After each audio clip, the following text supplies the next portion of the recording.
मुंबई शहर के नजदीक रामपुर नाम का एक छोटा सा आधुनिक गांव था। उस गांव में अभिमन्यु नाम का एक व्यक्ति अपनी पत्नी निधि के साथ एक छोटा सा रेस्टोरेंट चलाता था। बाहर से आने जाने वाले सभी व्यक्ति ज्यादातर अभिमन्यु के रेस्टोरेंट में ही भोजन करना पसंद करते थे। अभिमन्यु की पत्नी ग्राहकों के लिए भोजन अपने हाथों से तैयार करती थी। एक दिन की बात है, बैंक का मैनेजर ताराचंद अपनी पत्नी अनीता के साथ अभिमन्यु के रेस्टोरेंट में भोजन करने के लिए आया। तुम्हारे रेस्टोरेंट की चाउमीन की प्रशंसा तो दूर दूर तक है।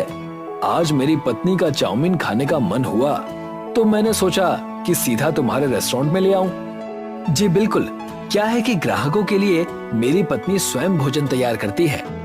तो फिर देर किस बात की है, जल्दी से एक एक प्लेट चाउमीन लगवाओ, पेट में चूहे दौड़ रहे हैं। अभिमन्यु ने खुशी खुशी ताराचंद और उसकी पत्नी को एक एक प्लेट चाउमीन लगवा दी। वाकई अभिमन्यु, जैसा सुना था वैसा ही पाया। मुझे आपसे एक बात भी करनी है ताराचंद जी।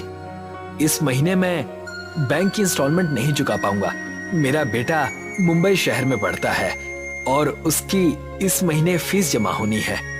अरे तो इसमें चिंता की क्या बात है, तुम कहीं भागे थोड़ी ना जा रहे हो। और वैसे भी मैं तो तुम्हें 2 गुना लोन देने के लिए तैयार हूँ। मैं तो कहता हूँ कि तुम इस रेस्टोरेंट को और बढ़ा लो, इसे एक बहुत अच्छे होटल में कन्वर्ट कर दो। नहीं नहीं ताराचंद जी, मैं अपने इस छोटे से रेस्टोरेंट में ही बहुत खुश हूँ। मैं और बैंकों के चक्कर काटने से बच गया। ताराचंद रेस्टोरेंट से बाहर निकल गया और अभिमन्यु के रेस्टोरेंट के ठीक सामने बने एक बड़े से रेस्टोरेंट को देखकर मुस्कुराने लगा। ये तो अभिमन्यु के रेस्टोरेंट से बड़ा और काफी अच्छा मालूम होता है। हाँ हाँ, रेस्टोरेंट अभिमन्यु के रेस्टोरेंट से काफी बड़ा है। ये ब्रजेश का रेस्टोरेंट है, लेकिन फिर भी आसपास के लोग अभिमन्यु के रेस्टोरेंट का खाना ही पसंद करते हैं। बैंक मैनेजर ताराचंद अपनी पत्नी के साथ कार में बैठकर चला गया। उसकी बातें दूसरे रेस्टोरेंट का मालिक ब्रजेश अपने नौकर सत्यम के साथ पीछे से चुपके से सुन रहा था।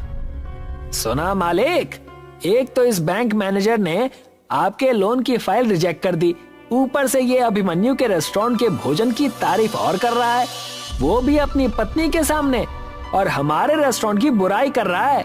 अगर ऐसा ही रहा ना तो वो दिन दूर नहीं कि हमारे रेस्टोरेंट में बड़े बड़े और मोटे ताले